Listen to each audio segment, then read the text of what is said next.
This path leads to power, and they told you to fear it. Since the beginning of religious history, seekers of the divine were faced with a choice, a split in the road.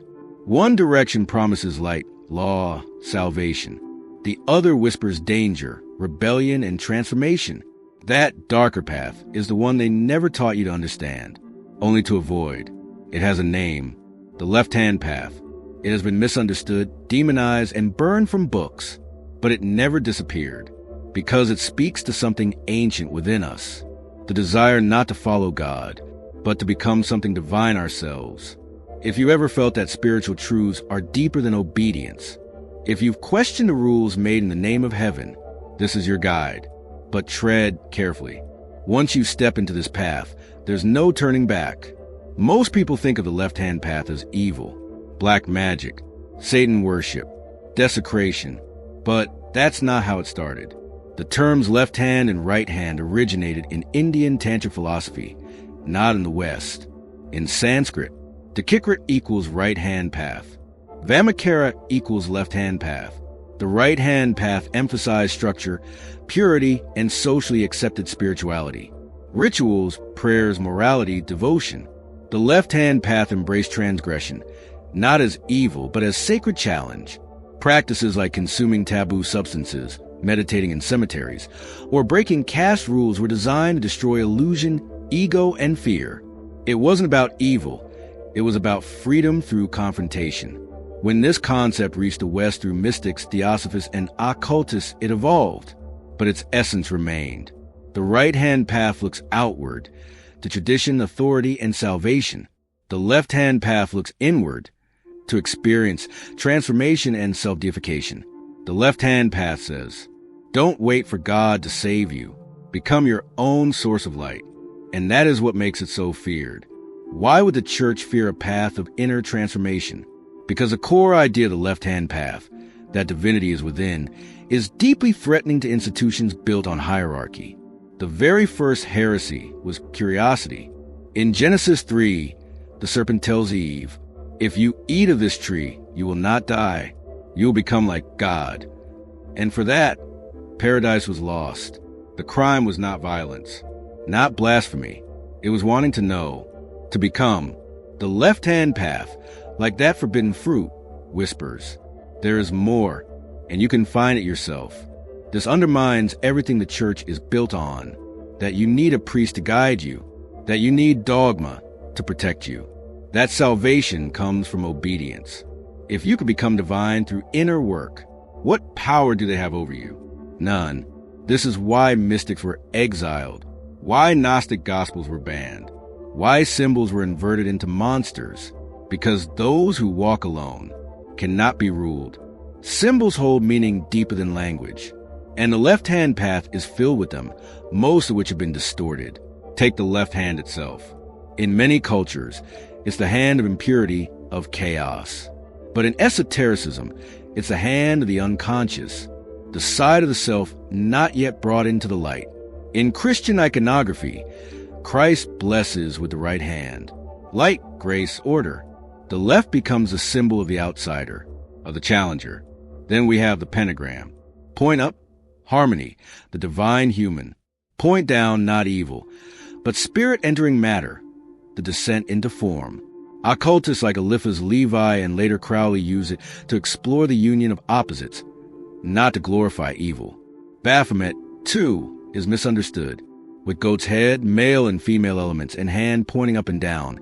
It's not demonic. It's a symbol of balance and integration. Even the serpent, long a villain in biblical tradition, was once sacred, a symbol of wisdom, rebirth, and healing. See, the staff of Asclepius. These symbols were not born evil. They were made evil by those who feared what they represented, because they don't ask for worship. They ask for understanding. And understanding leads to transformation. Throughout history, some have dared to walk the forbidden path. They weren't always understood. Often, they were exiled, mocked, or burned, but they left behind fire. Aleister Crowley called himself the Great Beast, not to celebrate evil, but to mock the church's obsession with fear. His creed, do what thou wilt shall be the whole of the law. Not selfishness, but the pursuit of true will, one's highest spiritual purpose. Crowley embraced ritual, challenge, and the self as a sacred force. He wasn't a nihilist. He was a mystic who used provocation to tear down hypocrisy. Helena Blavatsky, founder of the Theosophical Society, traveled through Tibet, India, and Egypt, seeking the truths hidden in symbols, myths, and lost texts. She taught that all religions carry pieces of the same universal wisdom, and that we must seek it not in dogma, but in experience. And then there's Lucifer, not the devil of horror movies, but the ancient archetype, the light bringer, the fallen angel who chooses knowledge over blind obedience. In Gnostic traditions, Lucifer is not evil. He's the one who gives humanity consciousness. The myth of the rebel who dares to fall, only to rise brighter than before. That is the left-hand path. This path is not for thrill seekers or spiritual tourists. The left-hand path is not chaos for its own sake. It's deliberate descent into one's shadow wounds fears. The goal is not destruction. It's transformation. Carl Jung wrote, "One does not become enlightened by imagining figures of light, but by making the darkness conscious." This is the essence of the left-hand path.